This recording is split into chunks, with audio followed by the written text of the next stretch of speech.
আসসালামু আলাইকুম, ওয়েলকাম করছি রিয়াসাদ আজিম। ভিন্ন ধর্ম মতাদর্শী যারা শুনছেন সবার প্রতি আন্তরিক কৃতজ্ঞতা। বাংলাদেশ জাতীয় ক্রিকেট দল ঘোষণা হয়েছে এশিয়া কাপের জন্য এবং একই সাথে নেদারল্যান্ডসের বিপক্ষে বাংলাদেশ যে হোম সিরিজ খেলবে সেটার জন্য। মূল উদ্দেশ্য যেটা, আপকামিং যত ক্রিকেটই আলোচনা হবে সবকিছুর মূলে রয়েছে, সেটা এশিয়া কাপ হতে পারে, ন্যাশনাল টিম অ্যানাউন্সমেন্ট হতে পারে, নেদারল্যান্ড সিরিজ হতে পারে, সবকিছুর মূলে হচ্ছে আপকামিং টি-20 ওয়ার্ল্ড কাপ। এবং এই ফরম্যাটটায় বাংলাদেশ সবসময় একটা ভালনারেবল সিচুয়েশনে ছিল, বাট আমরা দেখেছি টানা দুটা বড় সিরিজ তারা জিতেছে, against Pakistan at home and against Sri Lanka অ্যাওয়েতে। এই দুই সিরিজ জেতার পরে বাংলাদেশের বিশ্বকাপ এক্সপেকটেশনস, যেটা ভারতে অনুষ্ঠিতব্য আপকামিং ফেব্রুয়ারিতে, অনেক বেড়ে গেছে এবং সেটা খুব স্বাভাবিক। সেই এক্সপেকটেশনস এবং সেই এক্সপেকটেশনস এর ফুলফিলমেন্টের সাথে জড়িয়ে পড়েছে আমাদের আপকামিং বিপিএল। কেউ বলছে বিপিএল হবে না, কেউ বলছে বিপিএল হবে। বিপিএল এর শিডিউল নিয়ে অনেক জটিলতা, বাট আমি আপনাদেরকে কনফার্ম করি, ডিসেম্বর জানুয়ারির যে উইন্ডোটার কথা বলা হচ্ছে নানা সময়ে, যে উইথিন 15th জানুয়ারি বিপিএল শেষ হবে এবং ফার্স্ট উইক অফ ডিসেম্বরে বিপিএল শুরু হবে। এটা ফিক্সড, এটার পরিবর্তন হবে না। বিপিএল মানে টি-20-র যে টুর্নামেন্টটা হবে সেটা যদি টি-20 বিশ্বকাপের পরে হয় তাহলে তো এই টুর্নামেন্ট আয়োজন করারই কোনো দরকার নেই।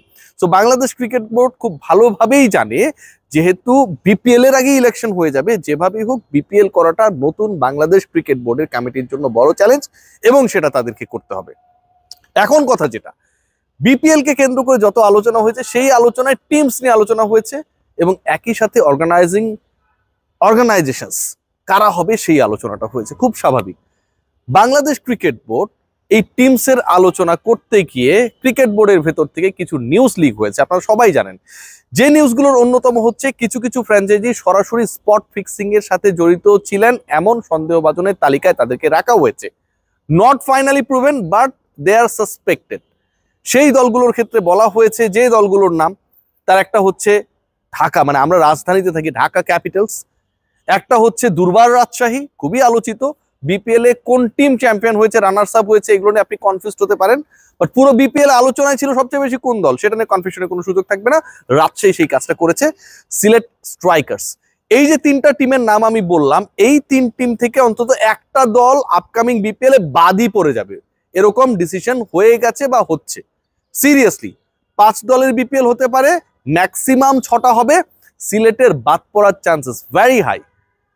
সিলেট যখন বাদ পড়ছে বা সিলেট স্ট্রাইকার্স এর নামটার সাথে জড়িত যে ফ্র্যাঞ্চাইজি কর্তৃপক্ষ তারা যখন বাদ পড়ছে, ঠিক একই টাইমে দুর্বার রাজশাহী এবং ঢাকা ক্যাপিটালসও বদলে যাচ্ছে। রাজধানীর দল আরো একবার বদলে যাচ্ছে।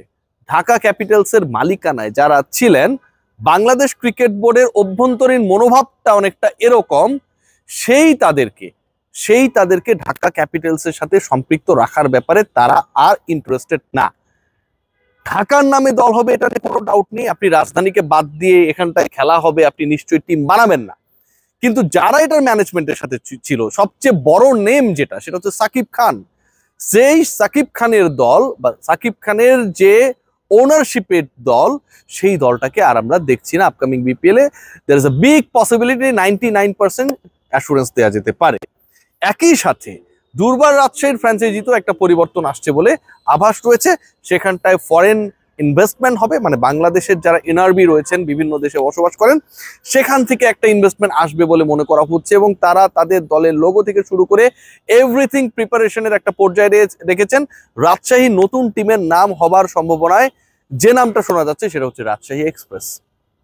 আরেকটা দলকে নিয়ে আলোচনা রয়েছে, যেই দলটাকে Bangladesh cricket board officially termination letter পাঠিয়ে সেটা মিডিয়ার কাছেও পাঠিয়েছে, যে চিটাগং কিংস এর সাথে বাংলাদেশ ক্রিকেট বোর্ডের আর কোনো অফিসিয়াল সম্পর্ক থাকবে না।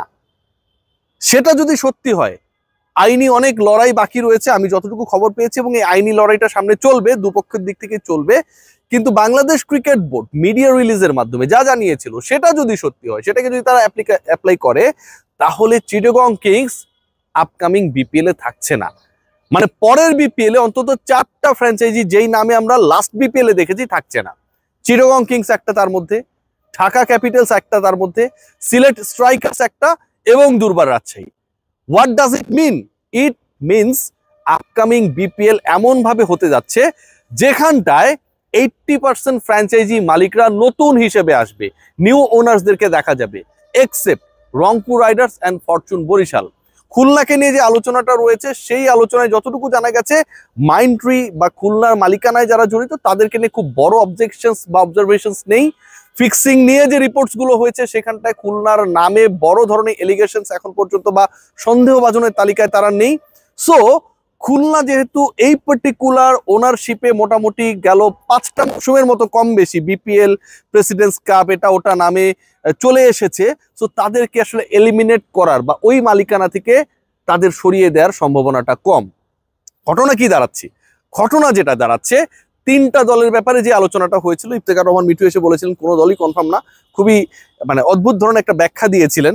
যখন চুক্তি শেষ হয়ে যাবে আইপিএল এর কোনো দলই কনফার্ম না, চেন্নাই সুপার কিংসও কনফার্ম না, কি বলে ওটাকে, কলকাতা নাইট রাইডার্সও কনফার্ম না, রয়্যাল চ্যালেঞ্জার্স বেঙ্গালুরুও কনফার্ম না। এইভাবে কি এটা কি বলা সম্ভব? আমার কাছে মনে হয় যে এটা খুব একটা স্মার্ট অ্যান্সার ছিল না। যারা কমপ্লেক্স মেইনটেইন করেছে definitely they will be the part of the BPL in the next season. Bangladesh cricket board তাদেরকে এই ইন্সপিরেশনটা যদি না দিয়ে এখানটা এসে বলে যে কেউই কনফার্ম না, তার রাজশাহীর কাতারে আপনি সবাইকে নামিয়ে আনলেন, এটা ভাই এক্সপেক্টেড না। সেই কাজটা হয়েছে। যাই হোক, ওই আলোচনা করে লাভ নাই। মিঠু ভাই যা তার মতো করে বলেছে। 3টা দলের ব্যাপারে আমি বললাম এদের কনফার্মেশন কনফার্ম। এর বাইরে ঢাকা এবং চিটাগং থাকবে। ঢাকা এবং চিটাগং থাকবে এ কারণেই, কারণ চিটাগংয়ে খেলা রয়েছে, ঢাকায় খেলা রয়েছে। সিরিয়াসলি ঢাকা চিটাগংকে না রেখে বিপিএল হবে না। তাহলে সিলেট কি দোষ করলো? আলোচনাটা সেখানটায়। সিলেটেও তো বিপিএল এর ম্যাচেস হবে এবং সবচেয়ে বেশি ক্রাউড এনথুসিয়াস্টিক পিপল আমরা দেখি কোথায়? সিলেটের স্টেডিয়ামে। সিলেটের যে ফ্যাসিলিটিস, সিলেটের যে আউটার স্টেডিয়াম, সিলেটের যে মেইন ভেন্যু, সিলেটের যে বিউটি, এটাকে আপনি কোনোভাবে আপনার চিন্তা থেকে এলিমিনেট করতে পারবেন না।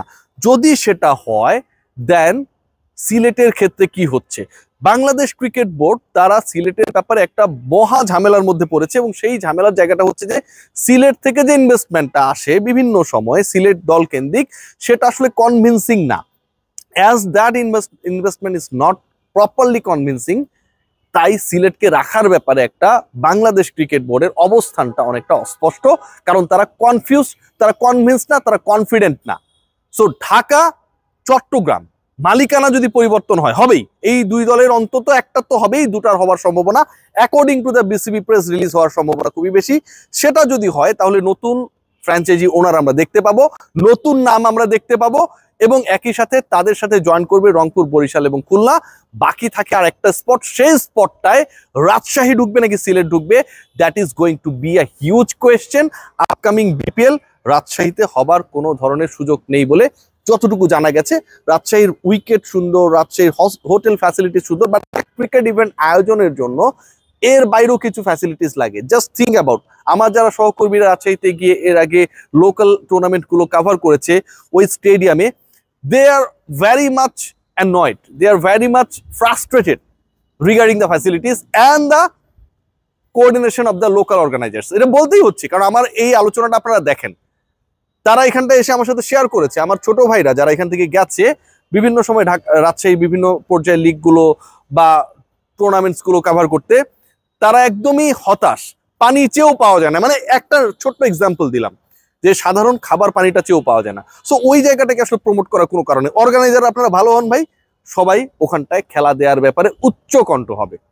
বিপিএল জমে উঠছে, অনেকগুলো দল বদলে যাচ্ছে, ঢাকার মালিকানায় ঢাকা থাকছে না, চট্টগ্রামের মালিকানায় সম্ভবত চট্টগ্রাম থাকছে না, এবং সবচেয়ে বড় ব্যাপার যেটা, রাজশাহীর মালিকানা অবভিয়াসলি পরিবর্তন হচ্ছে, সিলেটেও যারা ছিলেন তারা থাকছে না 100% মোটামুটি শিওর। সবাই ভালো থাকবেন, টেক গ্রেট কেয়ার।